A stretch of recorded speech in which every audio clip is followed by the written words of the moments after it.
నంద్యాలలో జాప్ 32వ ఆవిర్భావ దినోత్సవాన్ని యూనియన్లకు అతీతంగా ఘనంగా నిర్వహించారు. ప్రభుత్వ ఆసుపత్రిలో బాలింతలకు పండ్లు పంపిణీ చేసి ఆవిర్భావ దినోత్సవాన్ని జిల్లా కన్వీనర్ బి దేవేందర్ రెడ్డి, రాష్ట్ర కార్యవర్గ సభ్యులు జమాల్ బాషా పాల్గొని ఘనంగా నిర్వహించారు.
జర్నలిస్ట్ అసోసియేషన్ ఆఫ్ ఆంధ్రప్రదేశ్ జాప్ 32వ వార్షికోత్సవం సందర్భంగా ఈరోజు రోగులందరికీ గవర్నమెంట్ ప్రభుత్వ ఆసుపత్రిలో పనులు పంపిణీ చేయడం జరిగింది.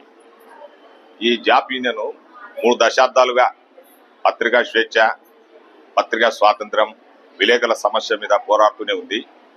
అయితే 1993లో వివిధ రకాలుగా అన్ని యూనియన్లు చిల్లిపోయి మళ్ళీ తిరిగి వచ్చి ఎడిటర్లు, సబ్ ఎడిటర్లు, సీనియర్ జర్నలిస్టులు అందరూ కలిసి జాప్ యూనియన్ ఏర్పాటు చేయడం జరిగింది.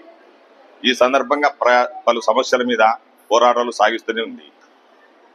కర్నూలు జిల్లాలో, నంద్యాల జిల్లాలో కూడా ప్రత్యేక కమిటీలు ఏర్పాటు చేసి విలేకరుల సమస్యల మీద పోరాటం చేయడానికి సిద్ధంగా ఉంది. పలు సామాజిక కార్యక్రమాలు కూడా పాల్గొనేందుకు ఈ జాప్ యూనియన్ స్టేట్ వైడ్ గా 2 ఉమ్మడి రాష్ట్రాల్లో కూడా పలు కార్యక్రమాలు, సేవా కార్యక్రమాలు అందిస్తూ జరుగుతుంది.